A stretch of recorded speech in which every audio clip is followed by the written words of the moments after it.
Hello Blues, jumpa kembali di Chelsea TV Indonesia. Kali ini Chelsea TV Indonesia akan mengabarkan secara spesial untuk kalian tentang berita terupdate seputar Chelsea yang tentunya tidak boleh kalian lewatkan. So, pastikan tonton sampai selesai ya Blues.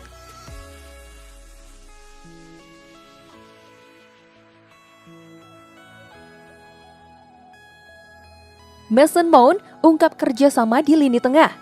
The Blues kembali ke jalur kemenangan usai mengalahkan Watford dengan skor 3-0 berkat gol dari Giroud, Willian, dan Barkley. Hasil tersebut membuat skuad Frank Lampard kembali naik ke posisi 4 dalam klasmen setelah sebelumnya Leicester City dan Manchester United meraih kemenangan lebih dulu. Mount yang dimainkan sejak awal untuk laga kali ini dinobatkan sebagai man of the match setelah laga. Namun Mason Mount menyebut kemenangan tersebut berkat dinamika di lini tengah bersama Ross Barkley dan N'Golo Kante. Menurut Mason Mount, kedua pemain lain bisa melakukan pekerjaannya dengan cukup baik tanpa perlu banyak khawatir. Semua berkat N'Golo Kante. Itulah sebabnya jika Kante hilang 1 atau 2 game berikutnya, tentu akan menjadi masalah besar bagi tim London Barat ketika kamu mempunyai N'Golo di belakangmu. Begitu solid dan mengcover di mana-mana. Kamu tidak perlu terlalu khawatir untuk kembali dan bertahan karena dia selalu ada. Itu sangat membantu. Semua yang saya dan Rose coba lakukan adalah mengaitkan permainan, masuk ke kotak dan mencoba, dan mencetak gol dan menciptakan peluang. Itu tugas kami ketika kami berada di tim, dan itu berhasil dengan baik. Begitulah ungkap Mason Mount sambil memuji kedua rekannya di lini tengah.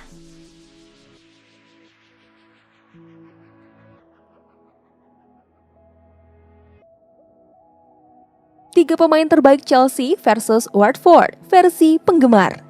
We ain't got no history baru saja merilis player rating berdasarkan vote dari beberapa penggemar.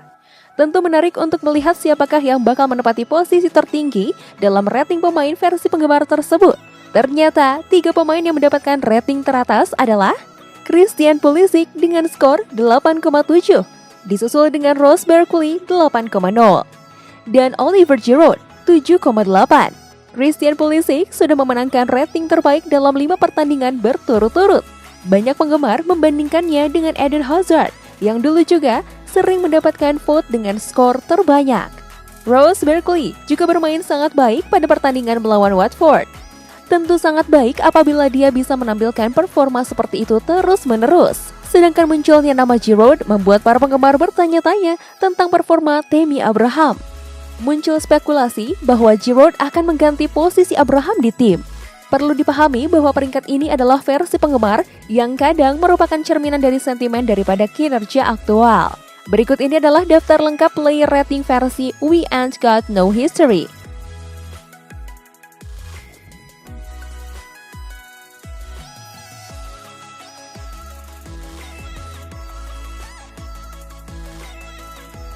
Kemiripan gaya melatih Frank Lampard dengan Mourinho. Lampard tak sungkan untuk mendepak Antonio Rudiger dan Marcos Alonso dari starting line-up saat bentrok dengan Watford Sabtu lalu. Menyusul keduanya menampilkan performa horor saat tim tumbang dari West Ham United 3 hari sebelumnya. Dan benar saja, rupanya keputusan Lampard ini berbuah manis. Mantan pemain Chelsea tahun 90-an, Tony Cascarino, mengaku terkesima dengan pendekatan Lampard terhadap Chelsea. Menurutnya, Lampard tidak pernah memberi kelonggaran jika dia merasa sesuatu diperlukan untuk berubah dan melakukannya. Ia lantas membandingkan gaya melatih Lampard dengan Mourinho, terutama pada periode pertama pria Portugal itu di London, di mana kala itu The Special One berhasil membawa Chelsea meraih gelar Liga pertama dalam 50 tahun terakhir mereka. Bersamaan, Lampard dinobatkan sebagai pemain terbaik PFA dengan pemain Liga Premier terbaik tahun 2005. Cascarino menilai, cara melatih Frank Lampard yang cenderung kejam banyak dipengaruhi oleh Jose Mourinho ketika Lampard masih menjadi anak buahnya. Ia percaya bahwa mantan gelandang Stamford Bridge tersebut mampu menerapkan pelajaran penting yang dipelajarinya dari bos lamanya itu.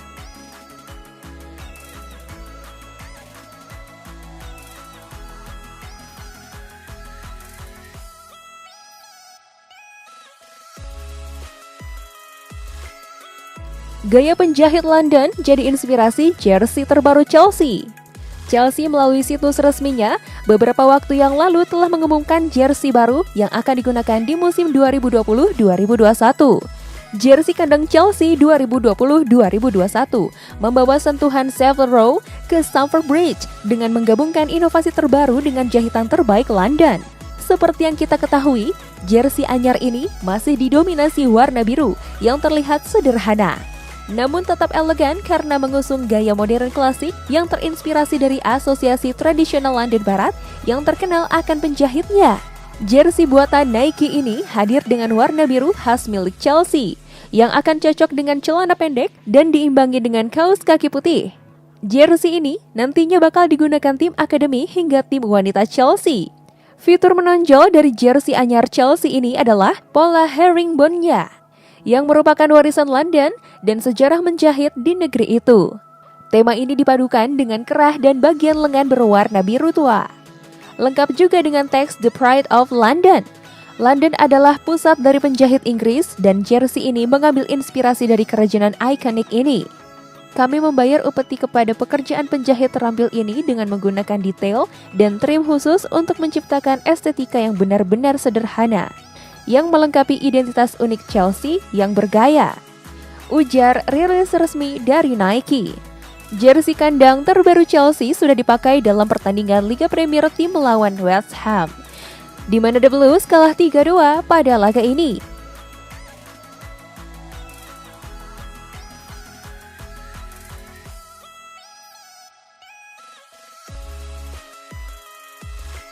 Chelsea berburu the next John Terry. Chelsea tengah memburu tanda tangan pemain West Ham United, Declan Rice. Frank Lampard percaya bahwa dia bisa jadi the next John Terry. Sebelumnya, Chelsea sudah merogoh kocek lebih dari 75 juta pound sterling untuk membawa Hakim Ziyech dan Timo Werner. Menurut laporan Express, tampaknya perburuan Chelsea belum selesai karena mereka ingin merekrut back Leicester, Ben Chilwell, dan Rice. Lampard tertarik pada Rice karena menilai dia adalah bek tengah dengan kualitas tinggi. Lampard percaya bahwa Rice bisa sesukses Terry di bagian pertahanan Chelsea. Meskipun pada dasarnya Rice bermain di lini tengah untuk West Ham. Terry dianggap sebagai bek terbesar di Chelsea saat ini, mencatatkan 712 penampilan dan memenangkan 5 gelar Liga Premier, 5 trofi Piala FA, dan Liga Champions 2012. Total Terry membela Chelsea selama 19 tahun. Lampard sendiri pernah bermain bersama Terry di masa kejayaan klub, dimulai ketika Roman Abramovich mengambil alih Chelsea pada 2003 silam.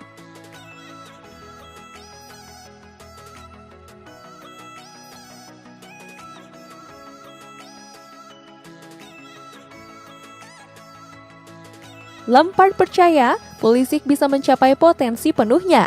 Pulisic mengalami sedikit masalah selama sepertiga awal musim debutnya di Inggris karena cedera pinggul. Tapi pemain berusia 21 tahun itu mulai menemukan performa terbaiknya sejak liga dimulai kembali setelah jeda pandemi virus corona.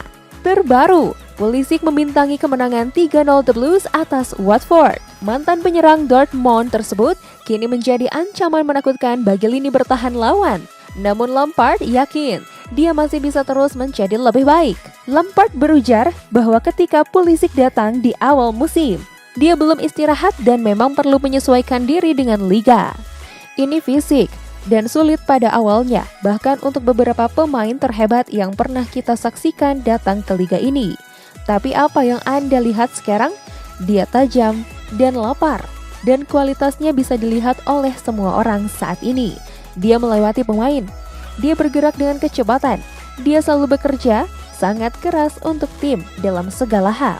Mengingat usianya, mengingat apa yang bisa datang darinya, maka saya sangat-sangat senang. Kami memiliki pemain yang sangat bagus dan dia akan menjadi lebih baik. Begitulah ungkap Frank Lampard.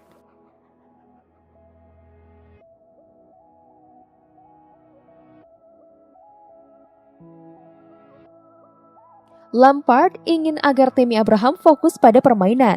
Frank Lampard meminta Tammy Abraham untuk lebih bekerja keras selama menjalankan tugasnya di Chelsea. Sang pelatih juga meminta agar pembicaraan kontrak Abraham tidak mengganggu konsentrasinya dalam memenangkan kembali tempatnya di starting 11. Oliver Giroud terus tampil mengesankan sejak menggantikan Abraham yang sempat cedera sebelum hiatus akibat coronavirus. Alhasil, dia menjadi andalan baru untuk skuad Frank Lampard saat ini. Abraham yang tampil 2 kali menjadi starter pun pada akhirnya digantikan oleh Giroud. Besar kemungkinan ia akan mengalami hal yang sama lagi saat bersua dengan Crystal Palace. Dipahami bahwa Tammy hanya memiliki 2 tahun sisa kontraknya di Chelsea dan sekarang masih dalam pembicaraan awal tentang kesepakatan baru. Namun Lampard menekankan bahwa pemain berusia 22 tahun tersebut harus bisa fokus dengan permainannya, baik sebagai starter ataupun pemain pengganti. Seharusnya pembicaraan kontrak tidak akan mengganggunya. Abraham belum mencetak gol lagi dalam 8 penampilan terakhirnya. Lampard menjelaskan bahwa hanya ada satu jalan keluar, yaitu usaha dan latihan yang keras.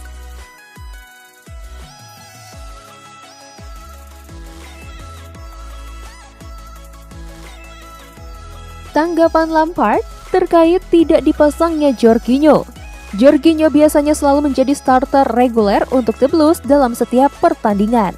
Namun belakangan, N'Golo Kante mengambil posisi yang biasanya diambil Jorginho, yaitu sebagai gelandang bertahan. Bahkan ketika menang 3-0 atas Watford, Kante digantikan oleh pemain muda Billy Gilmour, sementara Jorginho ditinggalkan di bangku cadangan.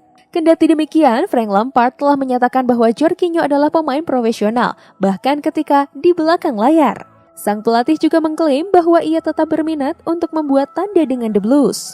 Lampard menyebutkan salah satu bagian pekerjaan yang tersulit adalah ketika memilih regu atau memberitahu seorang pemain yang tidak bermain, terlebih lagi ketika mereka tidak berlatih dengan baik. Namun, Jorginho selalu berlatih dengan baik. Penting bagi pemain untuk mendukung pemain saat mereka keluar, dan dia melakukan itu. Lampard menyebut musim masih panjang dan The Blues harus memiliki skuad kompetitif sepanjang musim. Semua hanyalah masalah taktik dan pilihan. Dengan N'Golo Kante dan Mateo Kovacic absen dari pertandingan Crystal Palace karena cedera, ada kemungkinan Lampard akan memilih pemain berpaspor Italia itu di Selhurst Park. Meskipun Frank Lampard belum memberikan konfirmasinya, apa yang bisa dia katakan adalah bahwa meskipun Jorginho belum pernah tampil di pertandingan, nyatanya pemain berusia 28 tahun itu mampu mempertahankan standar tinggi di Cobham.